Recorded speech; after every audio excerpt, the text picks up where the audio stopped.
حضور اکرم صلی اللہ علیہ وآلہ وسلم نے ارشاد فرمایا کہ جب ایک بندہ مسلمان ہو جائے اور اس کا اسلام عمدہ ہو، یقین و خلوص کے ساتھ ہو، تو اللہ اس کے گناہ کو جو اس نے اس اسلام لانے سے پہلے کیا معاف فرما دیتا ہے، اور اب اس کے بعد کے لیے بدلہ شروع ہو جاتا ہے، یعنی ایک نیکی کے عوض 10 گناہ سے لے کر 700 گناہ تک ثواب، اور ایک برائی کا اسی برائی کے مطابق بدلہ دیا جاتا ہے، مگر یہ کہ اللہ تعالیٰ اس برائی سے بھی درگزر کرے اور اسے بھی معاف فرما دے، یہ بھی اس کے لیے آسان ہے۔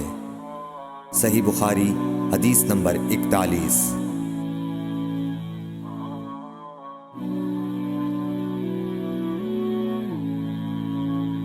Allah Messenger sallallahu alaihi wasallam said, if a person embraces Islam sincerely, then Allah shall forgive all his past sins, and after that starts the settlement of accounts.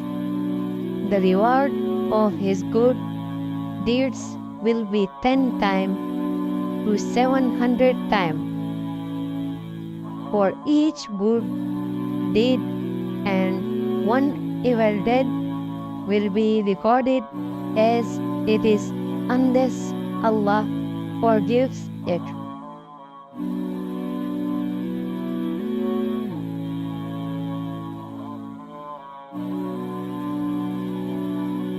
ناظرین گرامی، آپ نے صحیح بخاری کی حدیث نمبر 41 پڑھی اور سنی۔ اللہ سے دعا گو ہیں کہ اللہ رب العزت ہمیں پڑھنے اور سننے سے زیادہ اس پر عمل کرنے کی توفیق دے، اور اس حدیث مبارک کو دوسروں تک پہنچانے کا ذریعہ بنائے۔ جزاک اللہ۔ مزید ویڈیوز دیکھنے کے لیے ہمارا یوٹیوب چینل دی اسلامک ضرور سبسکرائیب کریں۔ شکریہ۔